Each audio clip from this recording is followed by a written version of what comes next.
C'est une tradition depuis maintenant 30 ans. La fête de la science a lieu jusqu'au 13 octobre avec de nombreux événements en Aquitaine.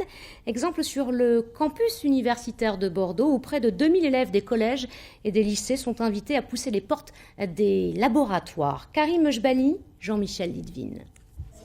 Un bac à sable où de petites mains modèlent un paysage en couleur. Un paysage qui évolue en fonction de l'état physiologique de ces jeunes élèves du collège Édouard Vaillant. Des vagues se forment en fonction du rythme de leur respiration. L'explication très technique de l'élève. La caméra ou le projecteur est censé représenter la profondeur du sable.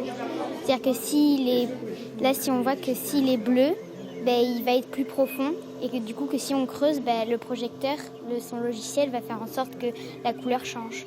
Pour moi, l'intérêt du bac à sable, mais je découvre comme les élèves, c'est qu'il y a un lien entre le toucher, ce qui se passe avec les mains, et des couleurs, des formes. D'ailleurs, c'est assez amusant parce qu'on voit que ça les fascine tout de suite. Et c'est bien de fascination dont il s'agit. Comme ici, où il s'agit de synchroniser sa fréquence cardiaque, représentée par ce petit cœur au sein du groupe. Ce n'est pas un simple jeu, il s'agit d'une approche psychosociale.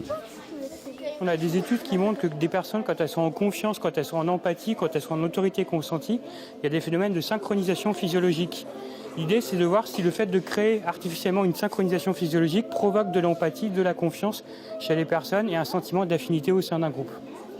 Piquer la curiosité de l'élève pour l'ouvrir sur la démarche scientifique. Observer, formuler une hypothèse et vérifier. Là, ils font des expériences avec la main, ils voient ce qui se passe.